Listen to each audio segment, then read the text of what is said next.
안녕하세요. 책데이트 시간입니다. 우리는 상대방의 무례한 말과 태도 때문에 상처받을 때가 있는데요.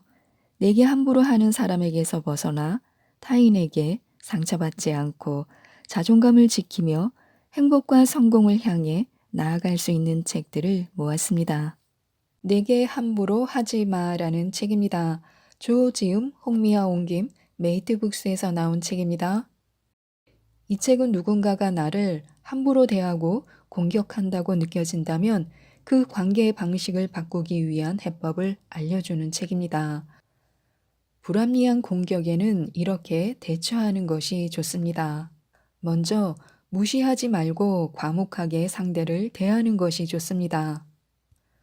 말수를 줄이라는 것인데요. 왜냐하면 세상에 존재하는 공격이나 집단 괴롭힘의 동기 중의 대부분이 말을 하는 중에 발생하기 때문입니다.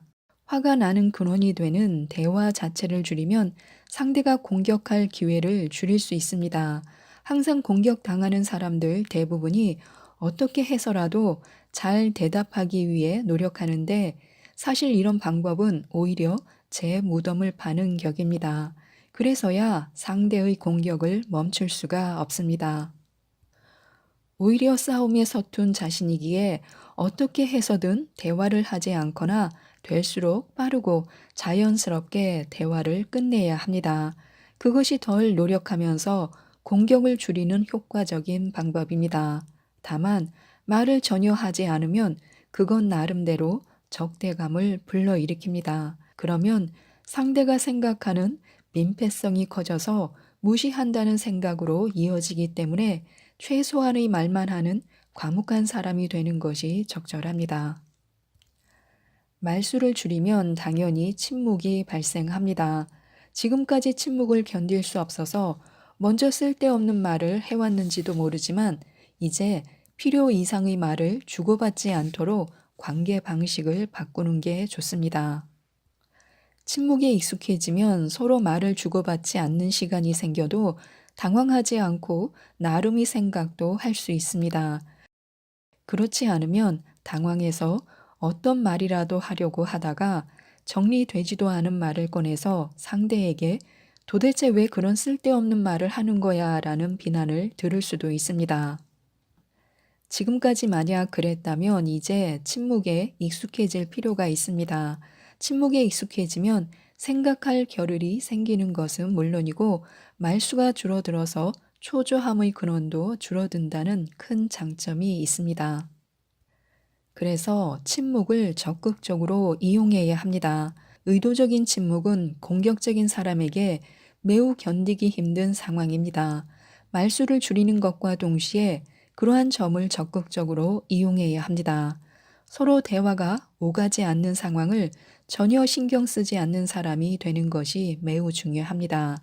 말수를 줄이고 스스로 나쁜 사람이라고 의식해서 상대가 견디기 힘들어하는 시간을 의도적으로 만드는 것입니다. 필요 이상의 말을 꺼내지 말아야 합니다. 또한 절대로 들떠서 대화를 나누지 않도록 해야 합니다. 상대가 말을 하는 도중에는 분위기에 쓸려 장단을 맞추지 말고 생각을 하는 것처럼 여유를 가져야 합니다.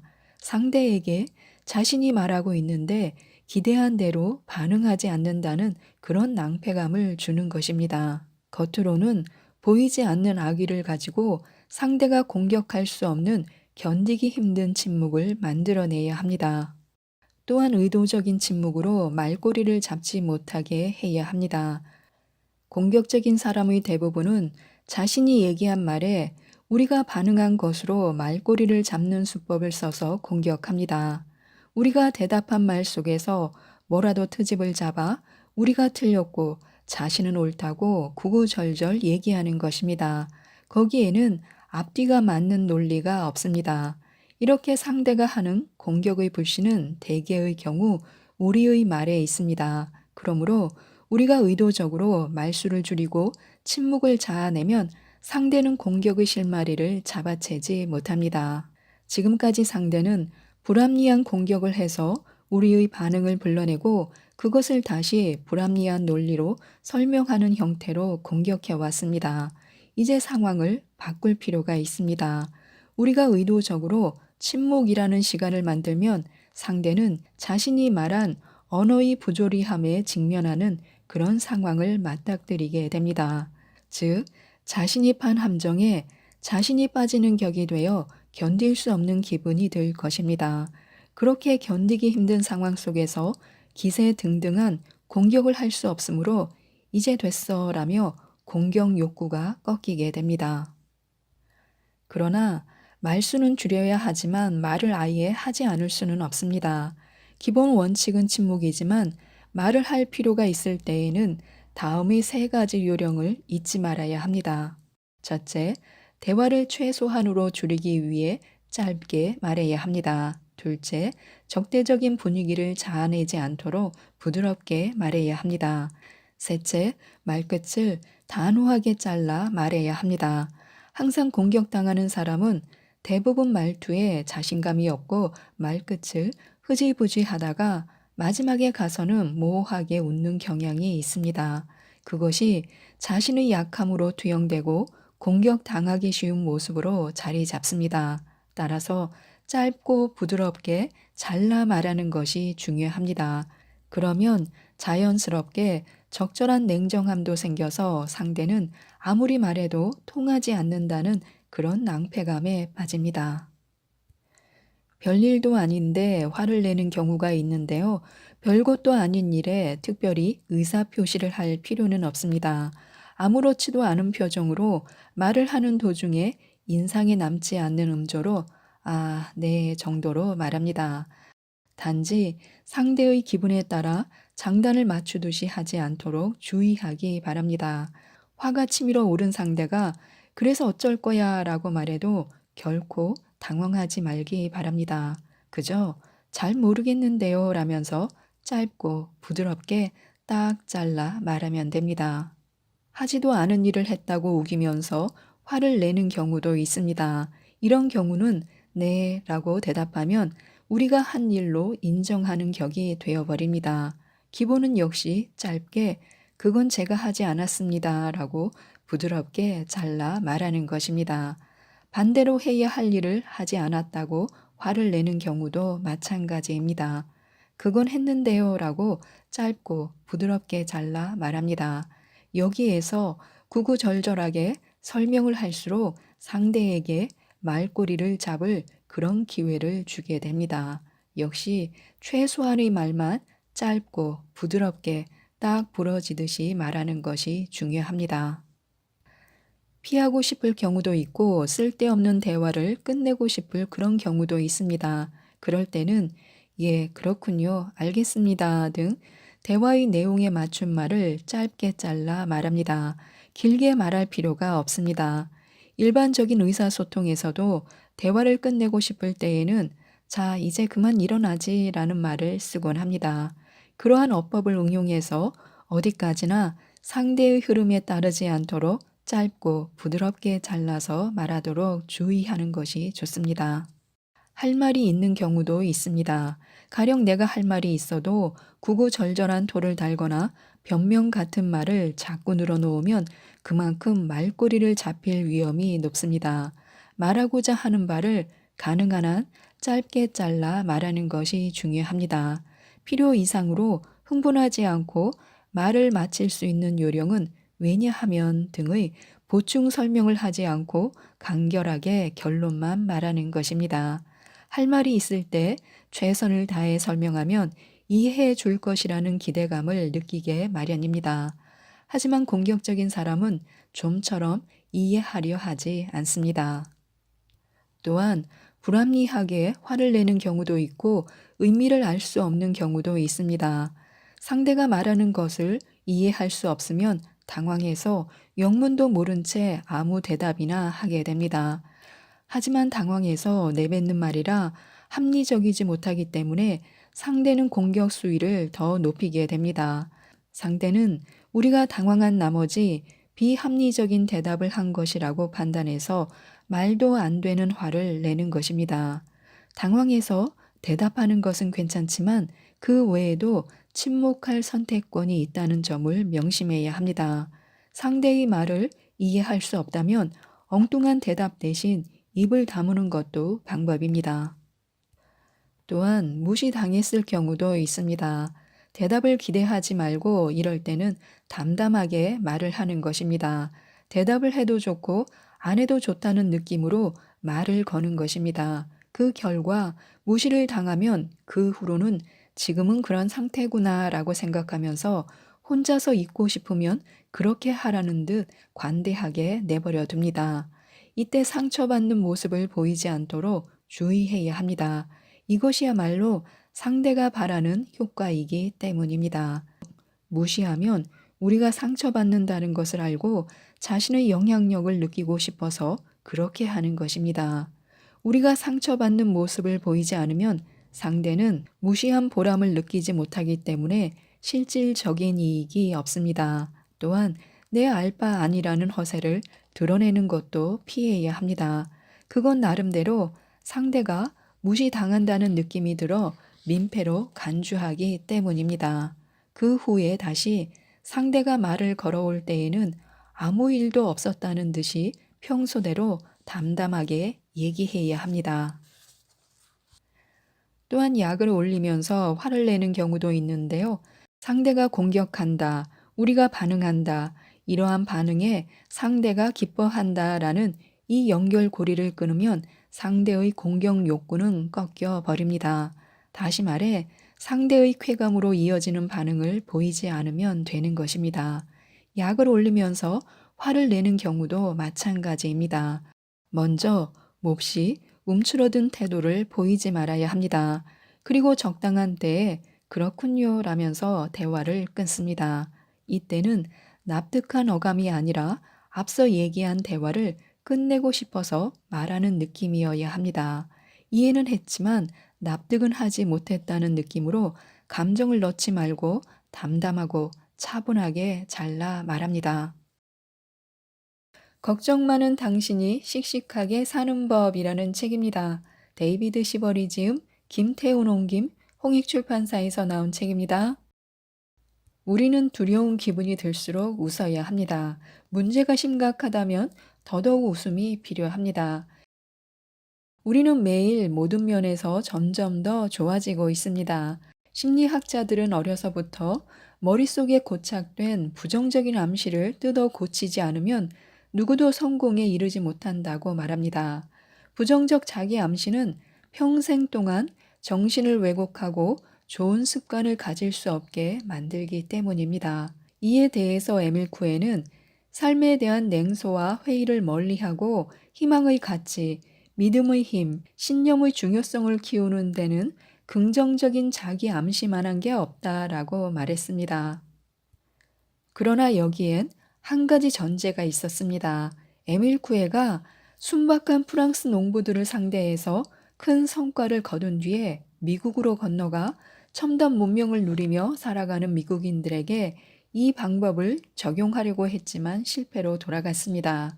자기 암시는 치유된다는 그런 믿음을 전제로 하는데 미국인들은 그렇지 않았습니다. 확고한 믿음으로 자신의 감정을 있는 힘껏 껴안아야 하는데 계산적이고 이기적인 미국인들은 암시의 효과에 대해 의심부터 했으니 잘 될 리가 없었습니다. 믿음대로 된다는 확고한 태도가 실제로 그렇게 되게 만든다는 얘기입니다. 부정적인 암시가 불러오는 비극적인 결말에 관한 이야기가 있습니다. 어느 마을에 세상에 둘도 없는 게으름뱅이가 살았습니다. 그가 매일같이 빈둥거리며 돌아다니는 모습이 보기 싫었던 마을 사람들은 합심해서 그를 골탕을 먹이기로 했습니다. 어느 날 아침에 우편 배달부가 자네 오늘 몸이 안 좋은가? 라고 말했습니다. 아닌데요? 괜찮은데요? 무척 아파 보이는데 얼른 병원에 가보게. 내가 보기엔 틀림없이 병에 걸린 것 같은데? 기분이 상한 게으름뱅이가 얼른 자리를 피해 얼마쯤 가는데 이번엔 식품점 주인이 세상에 자네 얼굴이 왜 그런가 하고 말을 했습니다. 게으름뱅이는 애써 무시하려고 했지만 사람들이 걱정 어린 말이 거듭되자 슬슬 불안해지기 시작했습니다. 그 뒤로도 그는 매일같이 가는 곳마다 똑같은 말을 들었습니다. 그렇게 일주일 이상이나 같은 일이 반복되자 그는 걱정과 두려움의 무게에 짓눌려 시름시름 앓게 되었습니다. 내가 정말 죽을 병이라도 걸린 건 아닐까? 이러다 죽을지도 모르는데 나만 모르고 있는 건 아닐까? 그는 참다 못해 퀭한 눈으로 병원을 찾았습니다. 마을 사람들의 장난을 모르는 의사는 그가 심하게 말을 더듬고 고열에 시달리고 있는 걸 보고는 한 움큼의 약을 처방해 주면서 몇 가지 주의사항을 알려주었습니다. 의사가 걱정 어린 표정으로 이렇게 많은 약을 처방하고 주의하라고 경고까지 하니 이제 게으름뱅이의 두려움은 현실이 되었습니다. 그날부터 그는 죽는 날을 받아놓은 중환자처럼 본격적으로 자리에 누워 끙끙 앓기 시작했습니다. 이 에피소드는 사람의 심리가 주변의 말이나 환경에 얼마나 크게 영향을 받는지를 말해줍니다. 이 교훈은 또한 누구도 타자 암시로부터 자유로울 수 없다는 사실도 가르쳐 줍니다. 넌 틀렸어. 넌 해당되지 않는 이야기니 관심 꺼. 너 같은 사람은 가망이 없어. 그러고도 사회생활을 잘해나갈 수 있겠어? 너같이 무능한 사람은 처음 보았다. 문제는 이런 말이 어른이 되어도 멈추지 않기 때문에 이런 악담의 노예가 된 사람들은 온갖 형태의 스트레스에 시달리는 삶을 이어가게 된다는 것입니다. 우리는 얼마나 건설적으로 살고 있는지 살펴봐야 합니다. 얼마나 자주 긍정적인 암시를 통해 스스로 사기를 북돋우며 살고 있는지, 또 의식적으로 의욕과 끈기를 강화하는 습관이 자신에게 있는지, 항상 좋은 컨디션과 정신 상태로 밝은 비전을 추구하고 있는지 살펴봐야 합니다. 항상 불안에 짓눌려 사는 사람, 건강을 해칠 정도로 걱정이 많은 사람, 언제나 불행과 실패에 시달리는 사람들은 이상하게도 긍정적 태도를 부정적 태도와 나란하게 두는 습관이 있습니다. 그렇기에 좋은 일이 생기거나 의욕을 북돋는 말을 들으면 두려움을 초래하는 패턴으로 돌아갑니다. 위험에 대한 선입관으로 짝을 맞추는 것입니다. 다시 말해서 모든 긍정적 가치를 부정적 가치로 상쇄하는 것입니다. 성공과 건강, 행복을 얻으려면 이런 사악한 과정을 긍정적 요소로 갈아치워야 합니다. 악을 이기는 것은 선입니다. 파괴적 경향을 정복하는 것은 건설적 행동입니다. 긍정적 마음가짐을 기본적인 태도로 삼아야 합니다.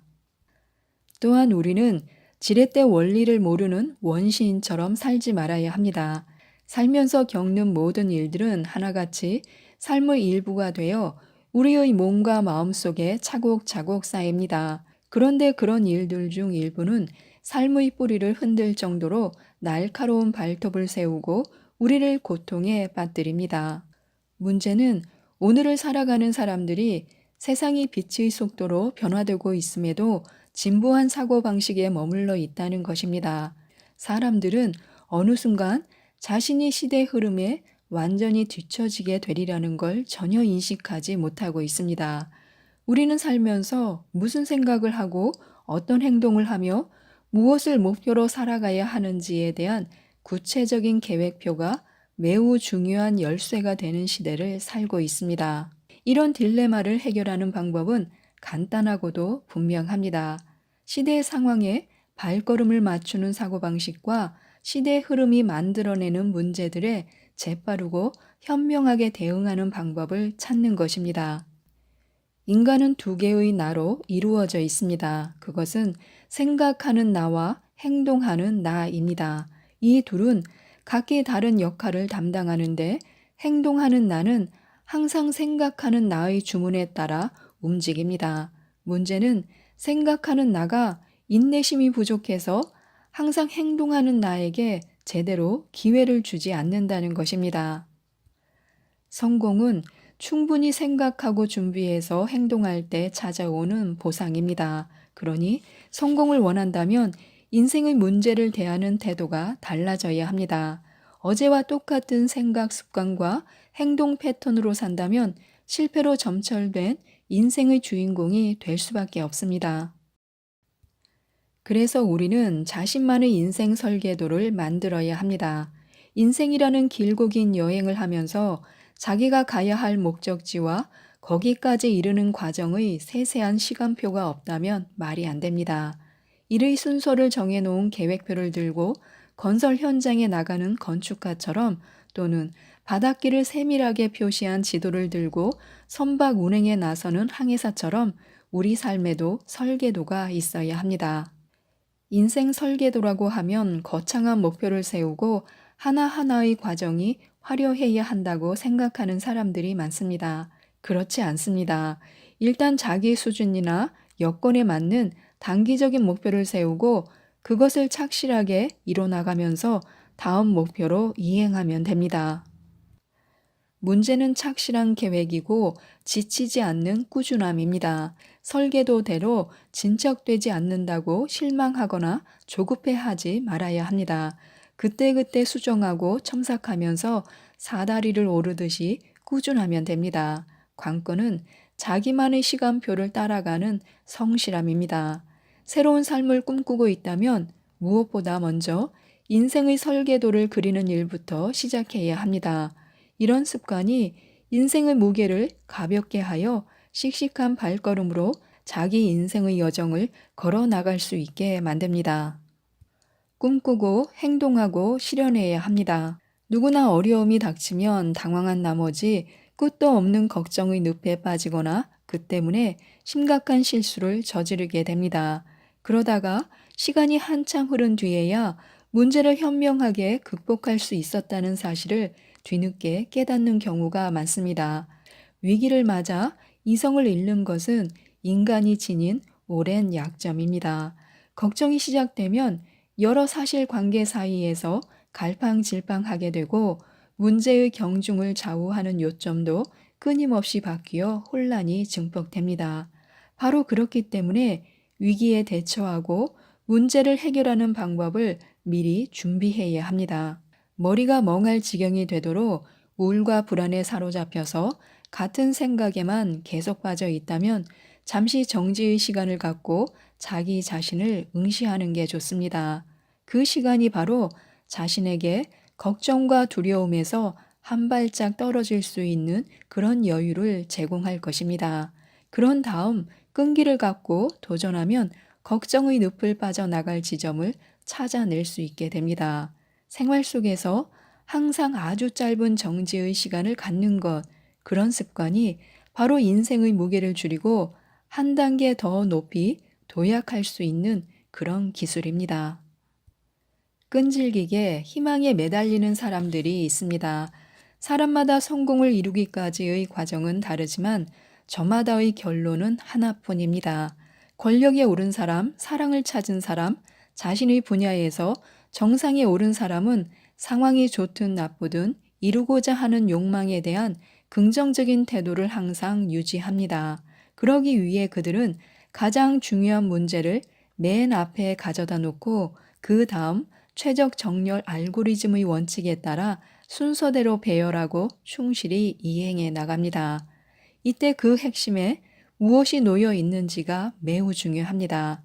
일시적으로는 삶의 작은 부분에 대한 희망이나 관심 또는 애정을 잃었을지 몰라도 그들은 미래에 대한 자기 자신에 대한 희망과 관심 그리고 애정은 절대로 잃지 않았습니다.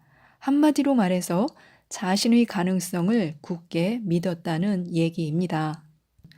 어떤 사람들은 긍정의 태도를 이 세상 모든 것이 좋다라는 마음 자세라고 믿습니다. 모든 게 전부 좋을 리는 없습니다. 긍정이란 의미를 그렇게 해석하면 안 됩니다. 긍정은 자기 확신의 다른 말입니다. 지금 이 시간에도 많은 사람들이 무수한 좌절과 공경에도 물러서지 않고 다시 도전의 고삐를 당기는 이유는 자신을 믿어야 한다는 원칙을 굳게 지키기 때문입니다. 이런 태도를 잃지 않을 때 우리의 능력은 온전히 발휘되는 법입니다. 삶의 문제에 대처할 때는 머리를 싸매고 고민하기보다는 계속 행동해야 한다는 원칙을 잊지 말아야 합니다. 걱정거리가 있다면 가만히 누워 있지 말아야 합니다. 차라리 밖으로 나가 친구를 만나 수다를 떨든지 아니면 아이스크림을 사 먹든지 땅콩이라도 씹어야 합니다. 축 처진 상태로 우울한 기분에 빠져 있지만 않는다면 정신적 위협을 얼마든지 피할 수 있습니다. 울적한 기분과 용감하게 맞서 싸워야 합니다. 행동해야 할 때 하지 않는 사람은 반드시 행복한 사람들의 대열로부터 한참 뒤처지게 된다는 사실을 잊지 말아야 합니다. 절대 문제를 회피하지 말아야 합니다. 나를 괴롭히는 문제들에 신경을 쓰되 성숙한 자세를 취해야 합니다. 감정적으로만 대응하는 태도에서 벗어나야만 마음의 평화를 누릴 수 있고 바로 이런 자세가 차분한 마음과 균형 잡힌 신진대사의 토대가 됩니다. 말 때문에 상처받지 마라라는 책입니다. 강지연 지음 메이트북스에서 나온 책입니다.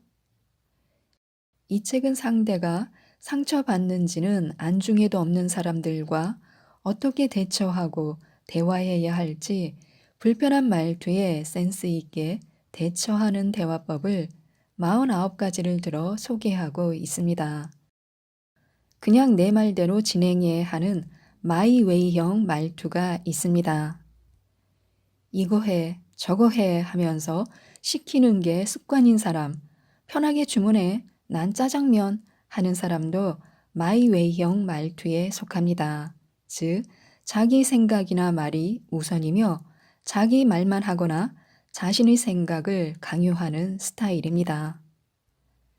시키는 대로 그냥 해 하면서 일방적으로 명령하는 사람으로 이들을 대하는 방법은 간단합니다. 피할 수 있다면 피하는 것이 좋습니다. 명령하거나 강요하는 사람들은 자신이 하는 말들이 상대방에게 상처가 된다는 것을 이해하지 못합니다. 그래서 그렇게 내뱉을 수 있는 것입니다. 특히 이런 사람들은 감정에 휘말리기 쉽습니다. 그럴 때 상처받는 것은 본인이 아니라 상대방입니다. 따라서 이 사람들이 화가 나거나 짜증이 난 상태라면 그 상황을 피해서 상대하는 것이 상책입니다. 생각하고 싶지 않겠지만 만약 그가 상사라면 피할 수만은 없습니다.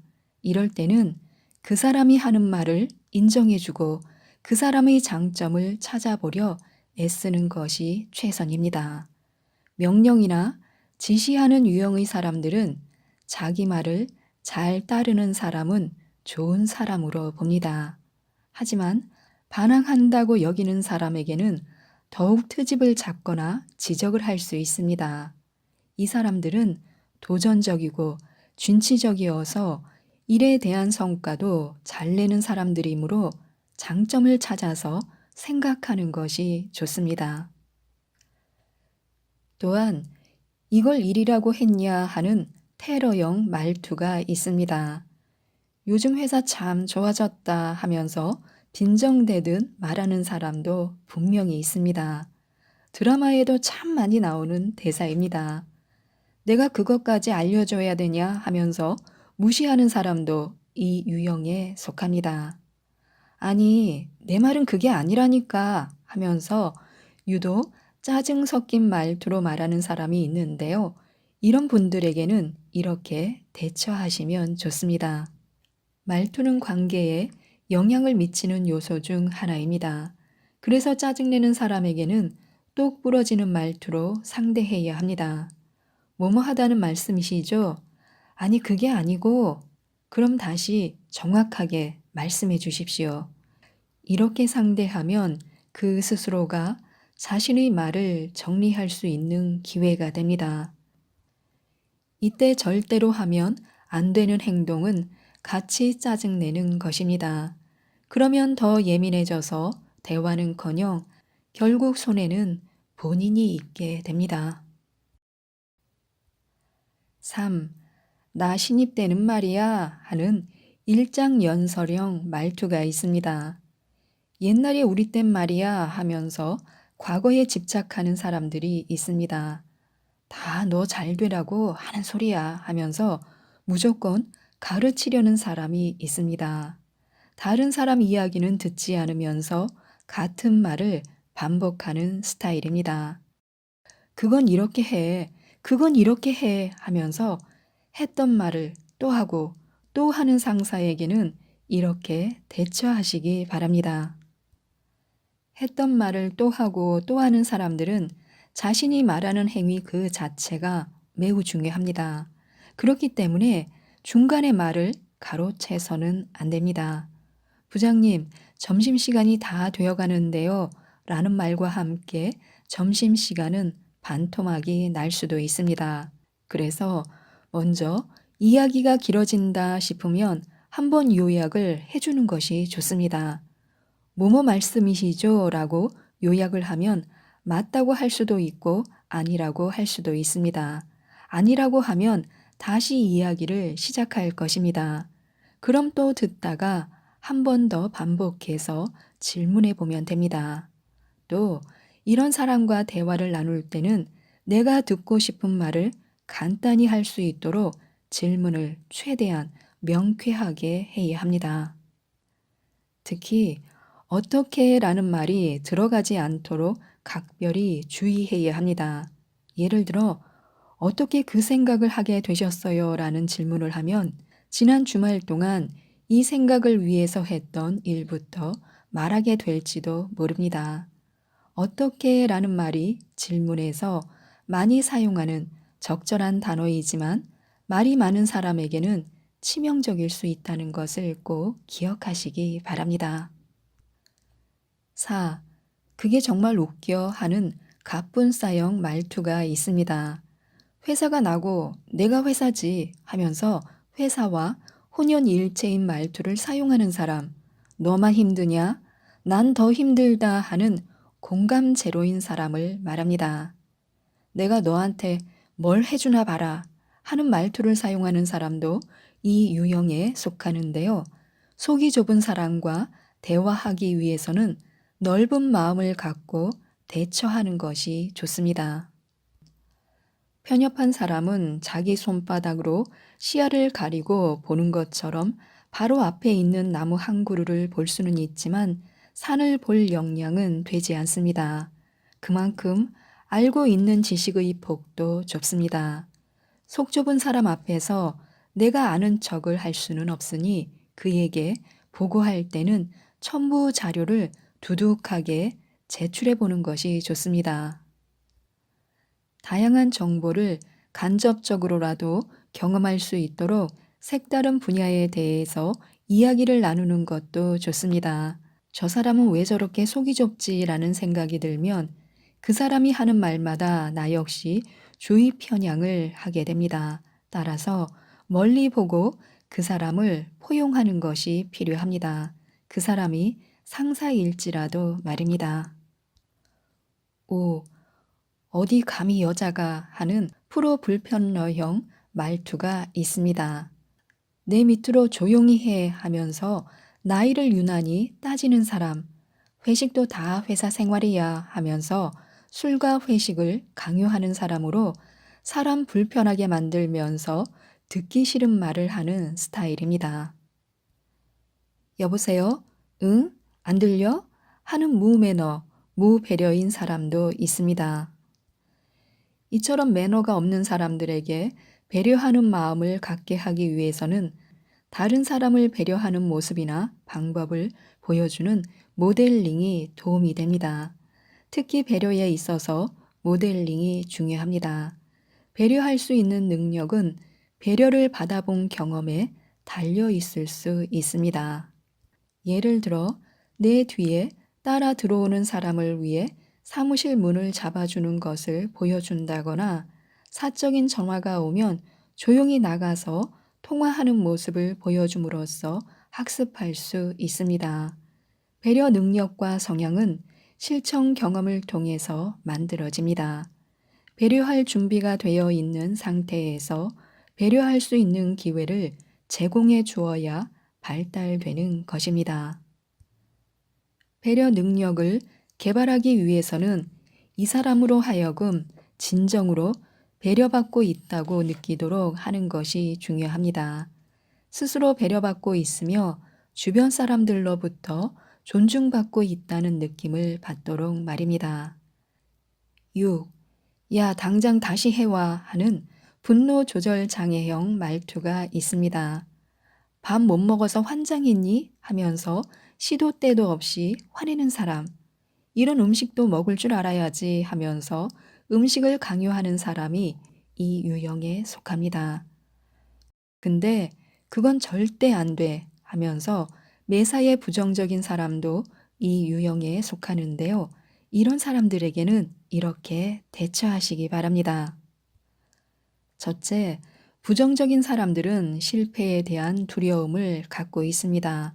어떤 일에 도전할 때 적어도 절반의 성공 확률이라도 있어야 시도할 마음을 갖게 됩니다. 실패에 대한 불안한 마음 때문에 부정적인 생각을 할 수 있으므로 성공 확률을 구체적인 수치로 표현해 주면 마음이 한결 가벼워질 수 있습니다. 성공 가능성이 50% 이상이라면 희망을 가질 수 있게 됩니다. 일을 잘 끝냈을 때 성취할 수 있는 내적, 외적 보상들을 언급해 주면 긍정적인 마인드로 전환될 가능성이 높습니다. 둘째, 책임감이 부정적인 사고를 키울 수 있습니다. 따라서 실패에 대한 가능성도 그렇지만 책임을 누가 질 것인지 책임 소재를 분명히 하는 것도 이들의 부정적인 생각을 막을 수 있습니다. 부정적으로 생각하는 사람에게 왜 그렇게 부정적으로만 생각해? 라는 말만큼은 피하는 것이 좋습니다. 계속 부정적인 답변만 나올 테니 말입니다. 이 사람들과는 길게 이야기를 나누지 말아야 합니다. 자신에게까지 부정적인 생각이 옮아올 수 있기 때문입니다. 이 사람들에게는 간단하게 긍정적인 결과를 낳을 증거를 보여주는 것이 좋습니다. 그때 뭐뭐 할 것 같다라는 식의 애매한 말은 하지 않도록 주의해야 합니다. 7.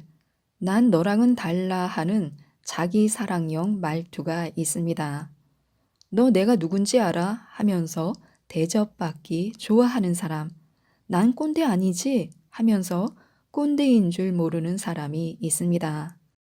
내가 해봐서 그건 잘 알아 하면서 자기 생각을 강요하는 사람이 자기 사랑형 말투에 속합니다. 이렇게 자기 의견이 진리이고 정답인 사람들에게 똑같이 자기 주장을 해서도 안 되고 상대방이 자기 주장을 하지 못하게 해서도 안 됩니다. 자신의 생각을 강요하는 사람들은 자존심이 센 사람입니다. 다른 사람에게 훌륭한 사람으로 비춰지길 원합니다. 따라서 그의 자존심을 건드려서는 안 됩니다. 자기 주장을 하지 못하게 하면 공격당할 수도 있습니다. 자신의 생각을 강요하는 사람에게는 아무리 말을 해도 통하지 않다 보니 말하는 사람이 점점 흥분하게 됩니다. 그러다 보면 나도 모르게 그 사람 자체를 공격하게 될 수도 있습니다. 우선 들어주고 그것을 반박하거나 대안을 찾아서 우회적으로 표현할 수 있습니다. 직설적으로 표현하는 것은 싸우자는 것으로 받아들일 수 있으니 최대한 웃으며 명확한 근거를 가지고 말하는 것이 좋습니다. 그동안 나는 너무 많이 참아왔다라는 책입니다. 강현식, 최은혜지음, 생각의 길에서 나온 책입니다. 세상을 살면서 부정적 감정을 느끼지 않는 것은 불가능합니다. 그럼에도 많은 이들이 부정적 정서에 대한 부적절한 믿음 때문에 자신의 감정을 필요 이상으로 부정하거나 억누릅니다. 이렇게 심리적 불편감을 늘 억누르며 살다 보니 신체 증상으로까지 발전하기도 합니다. 우리나라의 대표적인 질환인 화병이 이와 유사합니다. 쓸데없이 폭발하지 않고 내 마음을 이해하는 그런 심리 기술에 대해서 공부할 수 있는 책인데요. 한 편만 소개해 드리도록 하겠습니다. 사랑받고 싶은 마음이었구나. 질투의 여왕 은희 이야기. 은희는 심리학과 대학원생이다. 26살의 그녀는 최근 들어 스스로도 이해가 안 될 만큼 갑작스레 짜증이 자주 올라오는 걸 느낀다. 특히 대인관계에서 유독 마음이 뒤틀릴 때가 많다. 친구, 학교 동기, 그리고 가족 관계에서까지 마음이 불쾌해질 때가 있는데 그 이유를 명확히 알 수 없어 답답하다. 그래서 퉁명스럽게 말을 해버리거나 욱해서 언성이 높아지곤 한다. 그러고 나면 주변 분위기도 어색해지고 은희 자신도 당황스럽다. 특히 가족과 함께 할 땐 그 정도가 더욱 심해진다는 것이 문제였다. 한 번은 가족끼리 여행을 하고 집으로 돌아가는 길에 잠시 휴게소에 들렀을 때였다. 아버지가 운전하는 차 뒷자리에서 은희는 잠을 자고 있었다. 언니 일어나 휴게소야. 뭐 먹으러 간대. 난 차에서 좀 쉬고 싶어. 아 진짜? 차창 밖으로 주변이 시끌시끌했다. 어머니는 이미 화장실에 간 상태였고 아버지와 동생만 차에 있었다. 동생의 목소리에 잠에서 깬 은희는 몸을 일으켜 밖으로 따라 나서려 했다. 그런데 아버지는 차에서 쉬겠다는 여동생에게만 차 문을 열어주면서 아이스크림 사 먹으러 가자라고 하고 옆에 앉아 있던 은희에게는 너는 차에 있을 거지라고 무심하게 말했다. 순간 은희는 그 둘 사이에서 속이 뒤틀리는 느낌이 들었다. 결국 아버지의 설득으로 동생도 은희와 함께 차에서 내렸다. 은희는 불쾌한 마음을 누르고 깍두기가 된 것 같은 모양새로 아버지와 동생을 뒤따라갔다. 마치 초대받지 않은 파티에 가는 기분이었다. 그래서 식당으로 따라 들어가 자리에 앉은 은희는 마음이 계속 불편했다. 결국 아슬아슬하게 감정을 억눌러 참았던 은희가 톡 쏘듯이 말했다. 아빠, 나한테 뭐 기분 나쁜 거 있어? 그게 무슨 말이야? 아까 은영이는 차에서 쉰다고 하는데도 가자 그러고 나한테는 가겠냐고 묻지도 않고 차에서 쉴 거냐고 말했잖아. 너 피곤해 보여서 쉴 줄 알고 그런 거지. 아니, 은영이는 피곤하니 쉬겠다고 했는데도 같이 가자고 그랬으면서 나한테는 왜 묻지도 않느냐고. 아빠가 생각해도 이상하지 않아? 왜 사람을 차별해? 운전하느라 피곤해 죽겠는데 자꾸 헛소리 할래? 뭐가 이상해? 너가 계속 졸기에 피곤해 보여서 그랬다니까. 아니, 은영이도 피곤하다 했다고. 왜 말귀를 못 알아들어? 왜 사람 차별하냐고. 너 자꾸 분위기 이상하게 만들래? 짜증만 낼 거면 그냥 차로 가서 잠이나 자. 왜 화를 내? 내가 뭘 잘못했는데? 내가 왜 욕을 들어야 해? 그리고 내가 차에 왜 가? 아빠가 가. 은희는 너무 억울했다. 잘못한 것도 없이 욕을 들었다는 생각에 열이 뻗친다. 또한 서러운 마음에 눈물이 멈추질 않는다. 철저히 혼자 세상에 남겨진 것만 같았다.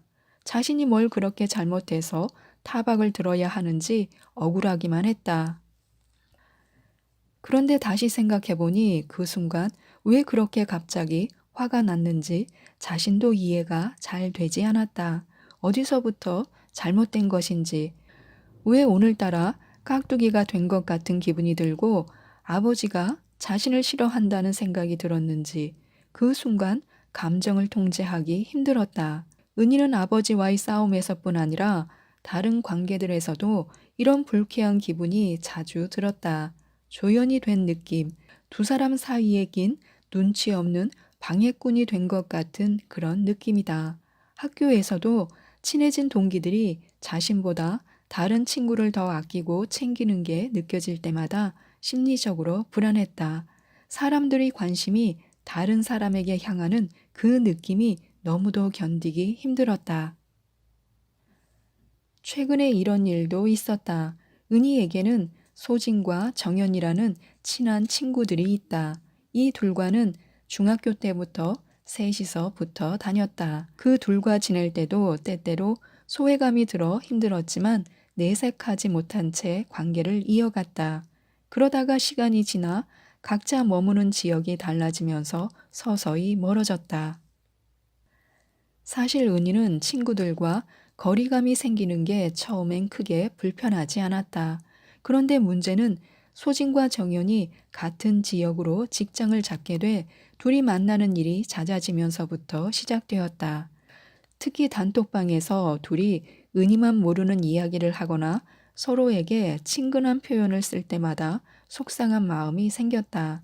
어쩜 저렇게 배려가 없을까라는 생각에 화가 나기도 했다.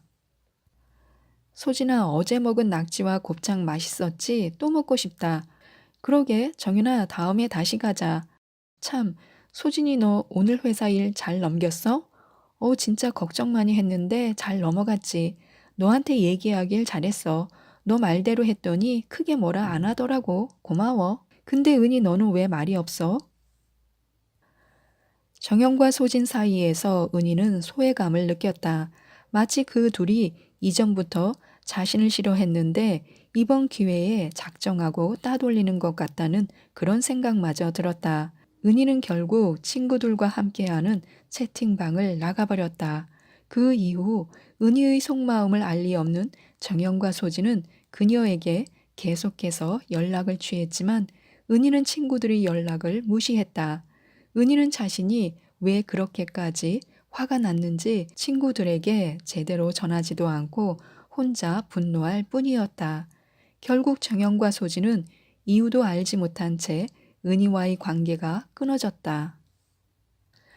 은희는 자신이 누군가에게 중요한 사람인지 아닌지가 매우 중요했다. 대학원의 친한 동기들끼리 만나는 약속을 잡을 때도 그런 성향이 강하게 나타났다. 4명이 약속을 정하다 보니 가끔은 서로 시간이 안 맞아서 한 명 정도는 모임에 참석하지 못하는 일이 있곤 했다. 그 중에 미진이라는 동기가 시간이 맞지 않아서 수차례 그 친구만 빼고 만나다 보니 어느 날 미진이 자신만 빼고 만나는 게 너무 서운하다고 표현했다.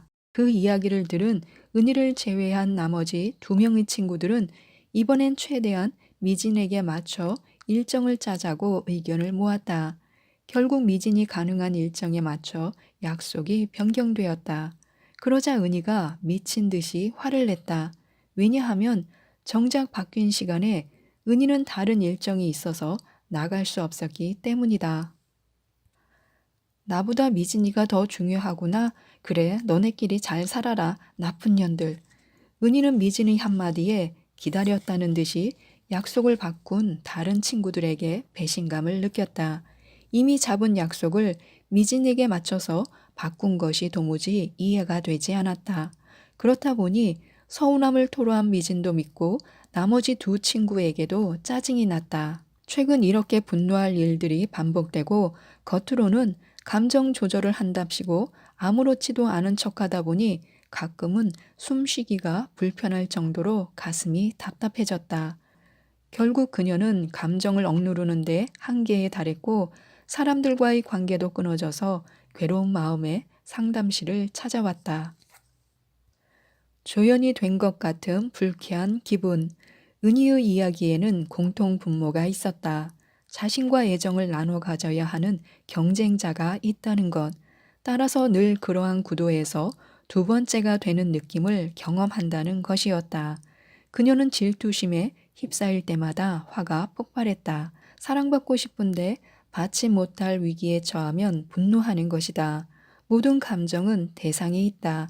감정이 대상을 찾지 못하면 우울감에 빠져든다. 그렇기에 질투심 역시 상대에게 직접적으로 정확히 전달되지 않으면 불쾌한 기분 상태에서 벗어날 수 없다. 물론 질투를 느낄 때 저마다 보이는 반응은 매우 다양하고 복합적인 양상을 띈다. 슬퍼하기도 하고 불같이 화를 내기도 한다. 또는 자책하면서 위축된 모습을 보이는 이들도 있고 적극적으로 애정을 갈구하는 이도 있다. 사실 질투라는 감정은 부럽다라는 말로 표현하는 것이 제일 좋다. 감정을 말로 표현하면 어느 정도 해소되기 때문이다. 질투라는 감정을 적절하게 표현하지 못하면 자기와 대상에 대한 부적절한 개념이 형성되는데 가령 자기는 사랑받지 못하는 존재로 남고 타인은 내 사랑을 빼앗는 아니면 나를 미워하는 사람이 된다. 안타까운 점은 잘못된 고정관념 때문에 관계를 다르게 인식하고 경험할 기회마저도 없어진다는 것이다. 나는 은희를 다른 시선으로 볼 수도 있겠다고 생각했다.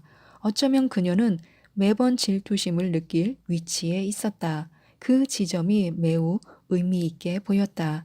다시 말해 은희는 자신을 늘 자판대에 놓인 물건처럼 상대에게 모든 권한을 주고 있었다. 누가 자신을 더 사랑하는지 아닌지가 중요했고 상대의 반응에 따라 천당과 지옥을 오갔다. 은희는 늘 관계에서 수동적으로 대응했고 자신이 원하는 것을 상대가 주지 않으면 분노했다. 만약 관계에서 주도적으로 반응한다면 자연스럽게 상대방은 나에게 사랑을 받거나 못 받는 위치에 선다. 결국 관계 설정에 따라 모든 일은 내가 당할 수도 있고 내가 만들 수도 있다. 이런 관점으로 보자면 상대에게 선택받지 못해 발생하는 질투심과 분노가 영원 불변한 것이 아님을 알 수 있다. 관계 설정만 바꾸면 좀 더 적극적으로 반응할 수 있을 뿐더러 질투심과 분노를 느끼게 된 상황에서도 자신의 마음을 상대에게 표현할 수 있다. 자신이 느끼는 감정을 말로 직접 표현하기는 생각처럼 쉽지 않다. 우리 사회에서 감정을 솔직하게 표현하는 것은 성숙하지 못한 사람이라는 편견과 오해가 자리하고 있기 때문이다. 불안과 슬픔은 어느 정도 수용되지만 질투심은 표현하기도 어렵고 수용받기도 어렵다. 그래서 많은 사람이 질투를 속으로 감추며 산다. 이렇게 감정을 계속 억압하다 보면 이후엔 자신이 무엇 때문에 감정이 요동치는지 알 수 없어진다. 즉, 감정에 둔감해져 감정 인식에 어려움이 생긴다. 또한 처음엔 가벼웠던 질투란 감정이 걷잡을 수 없이 타올라 자신의 사랑을 빼앗는 사람의 존재를 부정하고 죽이고 싶을 만큼 무섭게 미움이 증폭하는 문제가 생길 수도 있다. 은희 역시 자신의 분노가 질투 때문이라는 사실을 어렴풋이 알고 있었다. 하지만 그녀는 사람을 왜 차별해라며 상대를 비난하고 화만 낼 뿐 자신이 느끼는 감정의 이유를 이해하지도 인정하지도 않았다. 나는 그녀가 질투라는 감정을 왜 부인하는지 그 이유부터 알고 싶었다. 현재 본인의 감정 형성 과정을 정확히 이해할 때 비로소 문제의 원인을 해결할 수 있다. 나와 상담을 통해 그녀는 부모님이 자신과 동생을 차별할 때 화가 많이 난다는 지점까지는 인정했다. 그런데 자신이 사랑받고 싶은데 받지 못하는 상황에서 동생에게 질투를 느낀다는 부분은 좀처럼 받아들이지 못했다. 질투를 느끼는 사람을 어떻게 생각하세요? 한심해 보여요. 그래서 은희 씨는 스스로가 질투심을 느낀다는 사실을 인정하지 않는 거예요. 전 제 질투심을 들키는 게 너무 수치스러워요. 사랑받지 못해서 속상해하는 건 너무 지질해 보여요. 사랑에 매달리는 모습은 초라하잖아요. 누군가 저를 그렇게 볼 거라고 생각하면 너무 끔찍해요. 전 사람 차별하는 당신네의 사랑 따위는 필요 없어 라고 말하면서 코를 납작하게 해주고 싶어요.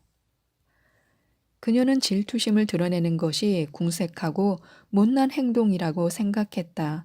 그러나 질투심에 바짝 붙어 있는 수치심 때문에 감정이 더 부적절하게 폭발해서 분노로 표현된다는 것이 그녀의 문제였다. 상담을 통해 은희가 어떤 과정을 거쳐 질투심을 이토록 부정적으로 인식하게 됐는지 알아봐야겠다고 생각했다. 은희가 가장 오랜 시간 느껴왔을 것으로 짐작되는 가족 안에서 경험한 질투심을 탐색해 나가기 시작했다. 마음에 미치는 유전과 환경의 영향. 은희와 은영은 연년생이다. 은희가 태어나고 얼마 지나지 않아 어머니 뱃속에는 또 다른 생명이 잉태되었다. 그리고 10개월 후 부모님과 친척들로부터 혼자 오롯이 받아온 관심과 보호를 동생과 나눠 가지게 되었다. 이제 막 돌이 지난 그녀에게는 여전히 부모의 전폭적인 돌봄과 애정이 필요한 아기에 불과했는데 말이다. 이렇게 삶을 시작한 은희는 성장 과정에서 계속 동생 때문에 스트레스를 받았다. 은희가 어렸을 때부터 어머니에게 가장 많이 들었던 말이 언니 노릇을 못한다라는 질책이었다. 어린 은희가 부모처럼 동생을 돌보고 양보하지 않는다며 혼나는 황당한 상황이 반복되었다. 너는 언니가 돼서 동생 거나 탐내고 왜 이렇게 욕심이 많아? 마음도 좁아서 말이야. 너 동생 좀 봐라. 얼마나 순하고 착하니? 어린 은희는 어머니의 말대로 자신이 속이 좁고 이기적인 것 같아서 죄책감이 들었다. 하지만 혼나는 상황이 반복되다 보니 억울함이 더 크게 자리 잡았다. 매번 양보하라며 윽박 지르는 부모와 늦게 태어났다는 이유만으로 특혜를 받는 동생이 싫었다. 생각해보면 동생과 비교하며 비난하는 부모에게 어린 은희가 애정을 갈구하기는 쉽지 않았을 것이다. 은희는 동생 위주로 모든 환경이 바뀌는 것에 대해 화가 났다. 그때마다 세상이 떠나가라 울며 부모님에게 대들었다. 아마 그 순간 어린 은희는 자신을 보호해줄 내 편이 아무도 없다는 생각에 압도되었을 것이다. 그렇게 그녀는 점차 가족 모두를 적으로 인식했다. 어린아이에게는 부모의 애정과 관심이 생존과 직결된다. 물론 요즘 같은 세상에서는 부모의 애정과 관심을 못 받는다고 먹을 것을 못 얻어먹지는 않는다. 그러나 심리적으로 보자면 부모에게 관심받지 못하는 아이는 존재를 부정당하는 것과 같은 공포를 느낀다. 동생에게는 늘 지지해주는 부모님이 있지만 자신에겐 아무도 없다는 생각이 지배하게 된다. 은희는 동생과 비교당하는 괴로움에 오랜 시간 시달렸고 결국 현재 대인 관계에서도 질투심은 분노의 핵심으로 자리를 잡았다. 이야기를 들을수록 나는 은희가 부모님의 편애를 정해진 사실로 여기는 점에 관심이 갔다. 정말 그녀가 느끼는 것처럼 부모는 큰딸인 은희를 동생보다 덜 사랑했을까? 그리고 만약 은희의 부모가 동생을 더 좋아했다면 그 애정은 정상적일까 궁금해졌다. 또한 동생은 어떻게 생각하는지도 중요했다. 은희가 경험한 느낌이 얼마나 현실적인지 알아야 했기 때문이다. 은인의 가정처럼 형제 자매 간에 형성되는 질투심은 매우 일반적이다. 부모는 사랑과 지원을 주는 절대적 존재이고 자녀는 사랑을 받는 처지인데 혼자일 때는 그 사랑을 독차지하지만 둘 이상이 되면 나눠 가져야 하므로 형제 간에 느끼게 되는 경쟁 심리는 매우 자연스럽다. 또한 각 자녀를 향한 부모의 태도도 매우 달라서 그 과정에서 형제들끼리 서로에게 보이는 태도도 달라진다.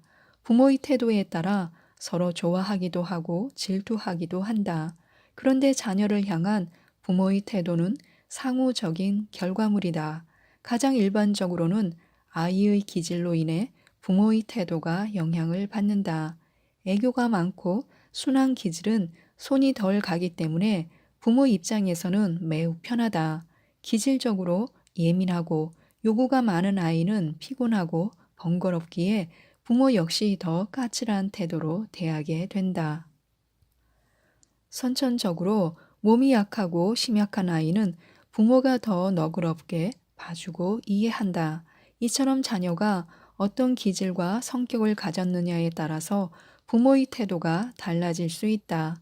부모 입장에서는 손이 덜 가고 편한 자녀가 예뻐 보일 수 있지만 그것은 부모가 편해서 좋은 것이지 그 아이를 더 사랑해서가 아니다. 아이의 기질과 성격으로 인한 태도의 차이이지 사랑의 유무로 이해하면 안 된다. 자녀들은 이것을 잘 알지 못하기 때문에 자신에 대한 대우가 야박하고 엄격하다면 부모에게 사랑받지 못한다고 오해한다. 은희도 자신이 부모로부터 미움받는 아이라고 여기며 분노하는 경우였다. 그녀의 부모 역시 은희가 자신들에게 도전하고 반항한다고 받아들였다. 오해가 오해를 불러오는 대책 없는 상황의 연속이었다. 하지만 은희가 사랑받고 싶어서 미친 듯이 화를 낼 때마다 돌아온 것은 더 큰 질책과 꾸지람이었다. 애석하게도 그녀의 분노는 얻고자 하는 사랑에서 더 멀어지게 했다. 왜냐하면 자신이 왜 화가 나는지 부모에게 단 한 번도 솔직하게 제대로 이야기한 적이 없었기 때문이다. 또한 부모님은 은희가 자신들에게 대든다고 생각해서 화를 냈던 것이고 안타깝게도 은희는 그걸 몰랐다. 이렇게 마음을 감추면 의미 없는 싸움으로 오랜 시간 서로를 핥히게 된다. 은희는 질투심이 강한 아이였다. 물론 너무 빠르게 동생이 생긴 환경의 영향도 있었지만 이에 못지않게 타고난 기질 역시 영향도 있었다. 많은 사람이 마음에서 유전과 기질의 영향을 과소평가하지만 놀랍게도 과학자들은 인간의 마음 역시 유전의 영향을 상당히 받는다고 말한다. 은희는 갓난아기 때부터 손이 많이 가고 까다로웠다고 한다. 성인이 된 지금도 욕구나 감정을 느끼는 데에 남들보다 더 예민했다. 이런 모습은 부모를 힘들게 했을 것이고 그렇게 아이의 강한 욕구는 의도치 않게 혼나는 이유가 되었을 거다. 생각해보라. 욕구가 강한 아이는 한 손에 과자를 쥐고 있음에도 다른 한 손에도 또 달라고 울부짖는다. 이럴 때 부모는 손에 과자 있잖아. 넌 왜 이렇게 욕심이 많아? 라고 말한다. 이 말은 아이에게 자신의 욕구가 잘못된 것이며 사람들로부터 이해받지 못할 것이라는 그런 생각을 하게 한다. 이런 상황에서 자신의 욕구와 직결된 질투심을 인정하고 드러내기란 쉽지 않은 일이다. 결국 은희는 질투심보다는 표현하기 쉬운 화를 내왔던 것이다.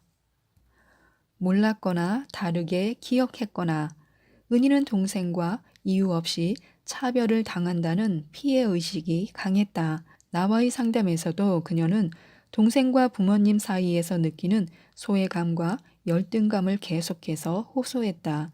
그래서 나는 그녀에게 어떤 이유로 인해 그렇게 차별을 받는 것 같은지 물었다.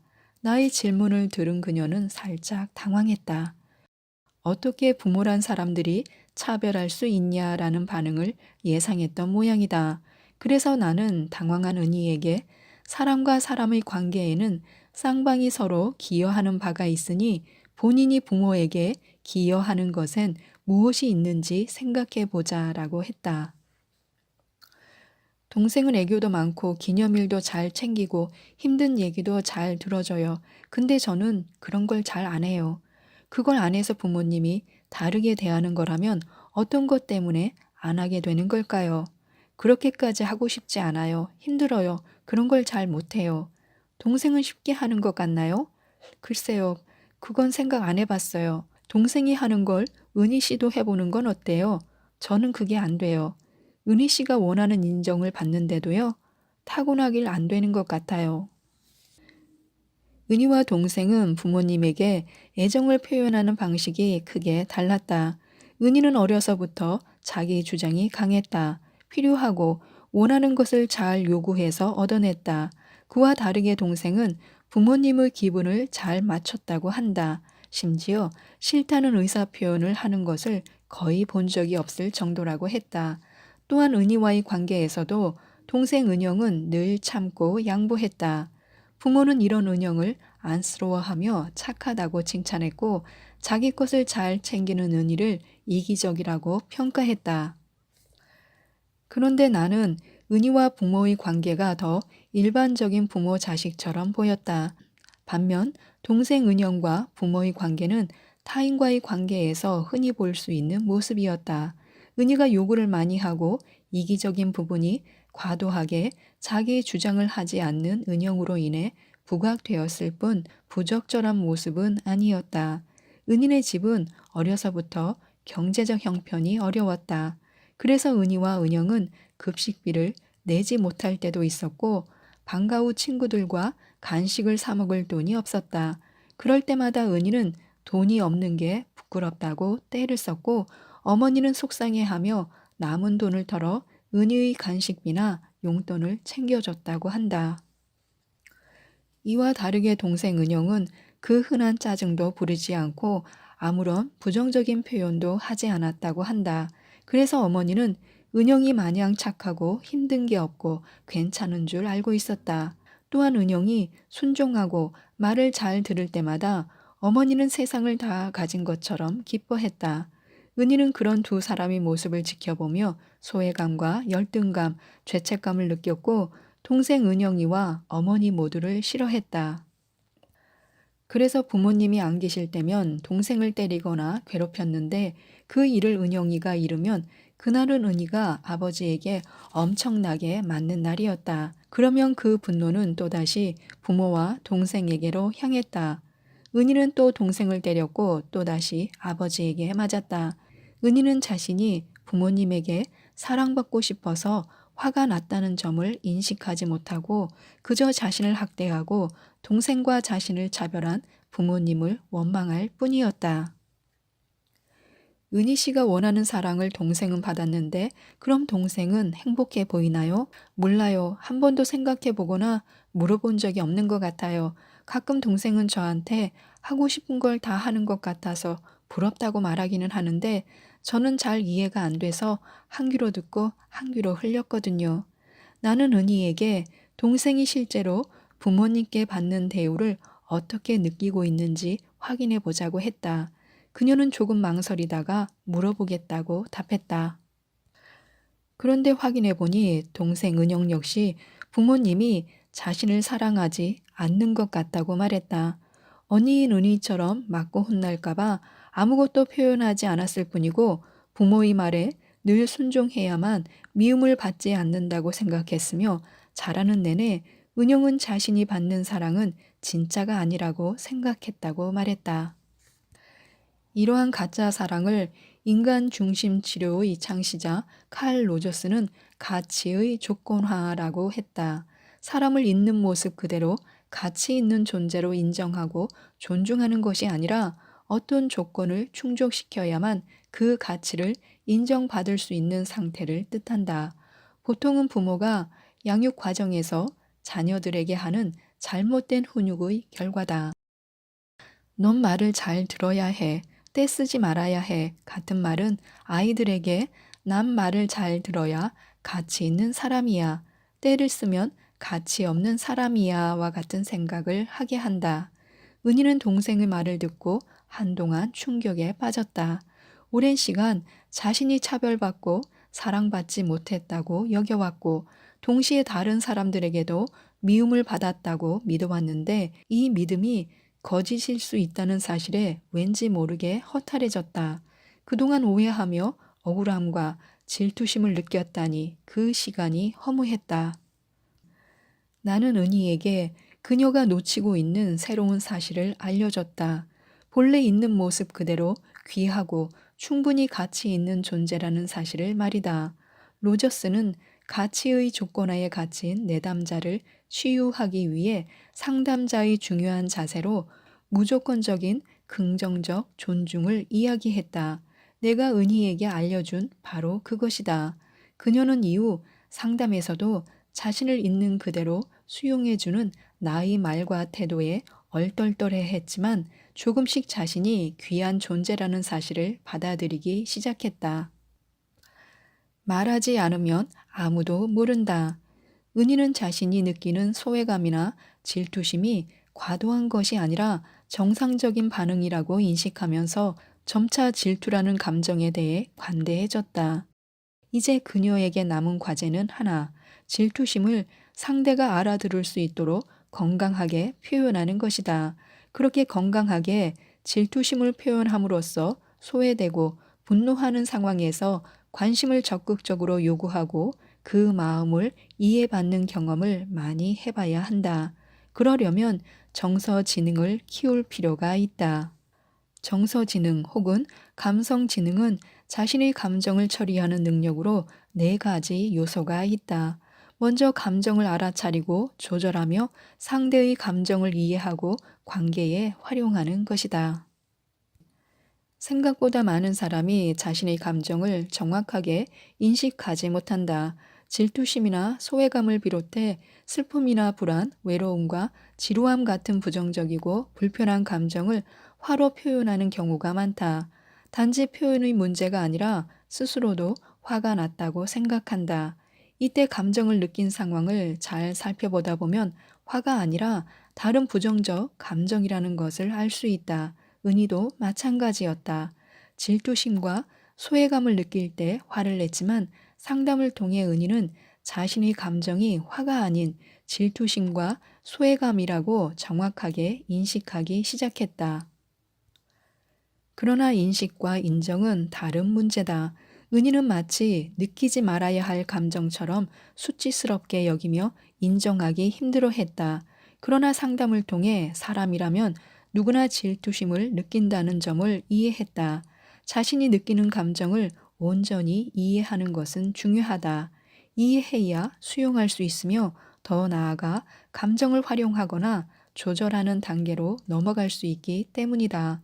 자신의 감정을 이해해야 상대의 감정도 이해할 수 있다. 은희는 더는 분노로 포장된 질투라는 감정 때문에 힘들어하지 않는다. 상담을 통해 자신의 분노와 질투심을 이해하고 수용하게 되었으며 이를 통해 관계를 돈독히 하고 더욱 성장해 나갔다. 자신을 있는 모습 그대로 사랑하게 되었다. 어려운 시기에도 걱정에만 빠지지 않고 도전의 용기를 내는 사람은 위기가 닥쳤을 때 그것을 뛰어넘을 준비가 되어 있습니다. 운명이 자신에게 맞선다는 생각이 들면 지금은 힘들지만 상황이 바뀔 거야. 그때까지 현재에 대한 분노와 비관에 사로잡혀서 미래를 망치지 않겠어. 이 시기를 변화를 준비할 기회로 삼겠어 라고 말하는 것이 좋습니다. 이렇게 하면 상황이 얼마나 끔찍한지 생각하는 대신에 난관에서 벗어날 길을 궁리하게 됩니다. 많은 도움을 받으셔서 당당하고 나답게 사는 길을 찾으셨으면 좋겠습니다. 이상 책데이트였습니다. 감사합니다.